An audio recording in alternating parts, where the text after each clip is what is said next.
Hello दोस्तों, विनका study में आप सभी का एक बार फिर से स्वागत है। इंटरनेशनल ऑर्गेनाइजेशन की अंतर्राष्ट्रीय संगठन के बारे में अपन चर्चा कर रहे थे, जिसमें 4 इसके जो अंग हैं अंतर्राष्ट्रीय संगठन के, उस 4 के बारे में अपन ने जानकारी ले ली थी। आज 5वां है विश्व व्यापार संगठन और छठा इसमें अंतर्राष्ट्रीय मुद्रा कोष। तो आज विश्व व्यापार संगठन और अंतर्राष्ट्रीय मुद्रा कोष के बारे में चर्चा करते हैं। तो चलो, 5वां इसमें है विश्व व्यापार संगठन, वर्ल्ड ट्रेड ऑर्गेनाइजेशन। विश्व व्यापार संगठन जिसकी स्थापना 1995 में हो गई थी। इसका मुख्यालय है जेनेवा, स्विट्जरलैंड में। सदस्य राष्ट्र हैं इसके 164। अफगानिस्तान जो है 2016 में इसका सदस्य बना। आधिकारिक भाषा इसमें अंग्रेजी, फ्रेंच और स्पेनिश। इसके बाद आता है इसमें इसकी संरचना क्या है। तो इसमें पहला आता है इसमें जनरल काउंसिल, व्यापार नीति समीक्षा निकाय होता है, विवाद निपटान निकाय होता है, वस्तुओं एवं सेवाओं में व्यापार पर परिषद, मंत्री स्तरीय सम्मेलन। ठीक है, ये इसकी संरचना है, एक ढांचा है इसका। और इसके बाद आता है इसमें WTO के गठन के उद्देश्य क्या क्या हैं। कोई भी संस्था जब अस्तित्व में आती है तो उसके उद्देश्य होते हैं। तो WTO के उद्देश्य क्या क्या हैं उनके बारे में चर्चा करते हैं। देशों के मध्य व्यापारिक भेदभाव को सुलझाना, मतलब कोई भी 2 देश हैं उनके मध्य व्यापारिक भेदभाव को अपन इसमें से सुलझाना होता है। व्यापार बाधाओं जैसे सीमा शुल्क, आयात प्रतिबंध, एंटी डैम्पिंग शुल्क को कम करना एवं व्यापार को प्रोत्साहित करना। इसमें आ गया वो प्रोत्साहित करना। देशों में स्थिरता एवं पूर्वानुमेयता के साथ निवेश प्रोत्साहित करना ताकि व्यापार सुगम हो। चौथा इसमें है व्यापार में अनुचित प्रथाओं को हतोत्साहित करना, मतलब जो भी इसमें जो खराब तरह की जो अमेंडमेंट होते हैं इसमें व्यापार में, उनको हतोत्साहित करना, मतलब उनको एक तरह से हटाना, जिसमें निर्यात, सब्सिडियां और डंपिंग मामले हो गए। व्यापार में पर्यावरण, जन स्वास्थ्य, पशु स्वास्थ्य एवं गृह के स्वास्थ्य के संरक्षण को बढ़ावा देना। इसके बाद आता है WTO के कार्य, मतलब वर्ल्ड ट्रेड ऑर्गेनाइजेशन के कार्य क्षेत्र कौन सा है। तो इसमें पहला था वैश्विक व्यापार क्षमता का पूर्ण निर्माण करना, व्यापार वार्ताओं का आयोजन करना, व्यापारिक व्यापार वार्ताओं का आयोजन करना इसमें। और इसमें आता है व्यापारिक समझौतों व विवादों का निपटारा करना, व्यापारिक समझौतों का क्रियान्वयन और निगरानी करना।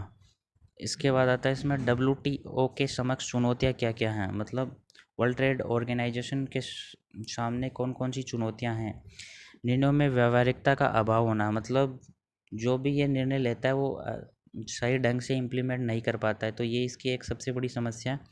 विवाद निपटान निकाय का जटिल होना, मतलब विवाद जो निपटान की जो प्रोसेस है वो काफ़ी जटिल है। इसमें विकसित देशों का इस संगठन पर वर्चस्व होना, विकसित देश जैसे अमेरिका हो गया, जर्मनी, फ्रांस, इन देशों का इस पे वर्चस्व ज़्यादा होता है। मतलब ये देश फंड ज़्यादा करते हैं, तो जो भी ट्रेड से रिलेट जो भी नियम है वो अपने फेवर में ज़्यादा रखते हैं।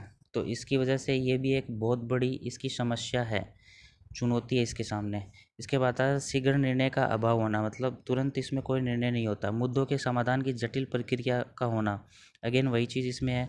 अधिकारों एवं दायित्व का उचित बंटवारा न होना, मतलब जो WTO के जो सदस्य देश हैं, विकसित सदस्य देश हैं, वो अपने अधिकार इस पर ज़्यादा रखते हैं और अपने अधिकारों के हिसाब से ये नियम बना लेते हैं। इसके बाद आता है इसमें अंतर्राष्ट्रीय मुद्रा कोष, इंटरनेशनल मॉनेटरी फंड, जिसकी स्थापना 1944 में हुई थी। संस्थापक सदस्य देश हैं इसके 44, वर्तमान सदस्य देश 189 है। इसके बाद आता है इसका मुख्यालय भी वाशिंगटन DC USA में है। इसके जो प्रमुख हैं वो हैं क्रिस्टलिना जारवीवा, बुल्गारिया से बिलोंग करते हैं। IMF की मुख्य आर्थिक सलाहकार है गीता गोपीनाथ, जो भारतीय मूल की अमेरिकन है। इसके बाद आता है मुद्रा SDR, विशेष आहरण अधिकार, मतलब स्पेशल ड्रॉविंग राइट। अंतर्राष्ट्रीय मुद्रा कोष द्वारा निर्मित एक अंतर्राष्ट्रीय प्रकार के मौद्रिक आरक्षित मुद्रा है, मतलब ये जो सदस्य देशों के मौजूदा धन भंडार के पूरक के रूप में कार्य करता है। मतलब SDR पूरक मुद्रा के रूप में कार्य करता है। SDR में जो सम्मिलित मुद्रा है वो अमेरिकन डॉलर है, यूरोप का है, चीन का है, जापानी येन है, ब्रिटेन का पाउंड है। तो इसमें 5 देशों की जो मुद्राएं हैं वो इसमें ली गई हैं। इसके बाद आता है इसमें जो इनका कोटा है एसडीआर में प्रमुख देशों का कोटा कितना है, तो इसमें यूएसए का है 17.46, जापान का 6.48, चीन का है 6.41, भारतीय का इसमें 2.76। आईएमएफ की प्रमुख रिपोर्ट जो है वो, जैसे मतलब इंटरनेशनल मॉनेटरी फंड है उसकी रिपोर्ट कौन कौन सी होती हैं, उसमें पहला आता है वर्ल्ड इकोनॉमिक आउटलुक, दूसरा वैश्विक वित्तीय स्थिरता रिपोर्ट, तीसरा वित्तीय निगरानी, चौथा इसमें क्षेत्रीय आर्थिक रिपोर्ट। ये इसकी जो प्रमुख रिपोर्ट होती हैं वो है।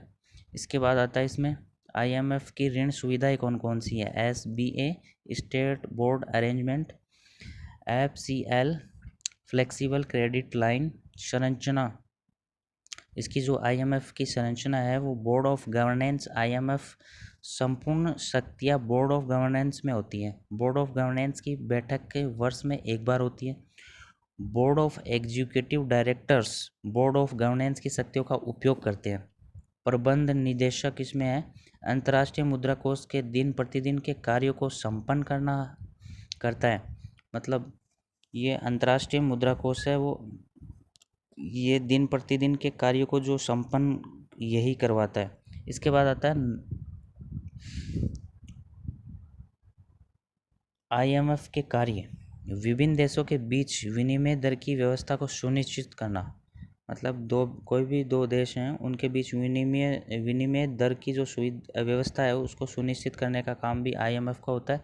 वैश्विक आर्थिक स्थिरता और विकास को बढ़ावा देना भी इसका कार्य है। देशों के वित्त पोषण के वैकल्पिक स्रोत प्रदान करना, मतलब वित्तीय सहायता के स्रोत कौन कौन से हैं उनके विकल्प भी अंतर्राष्ट्रीय मुद्रा कोष प्रदान करता है।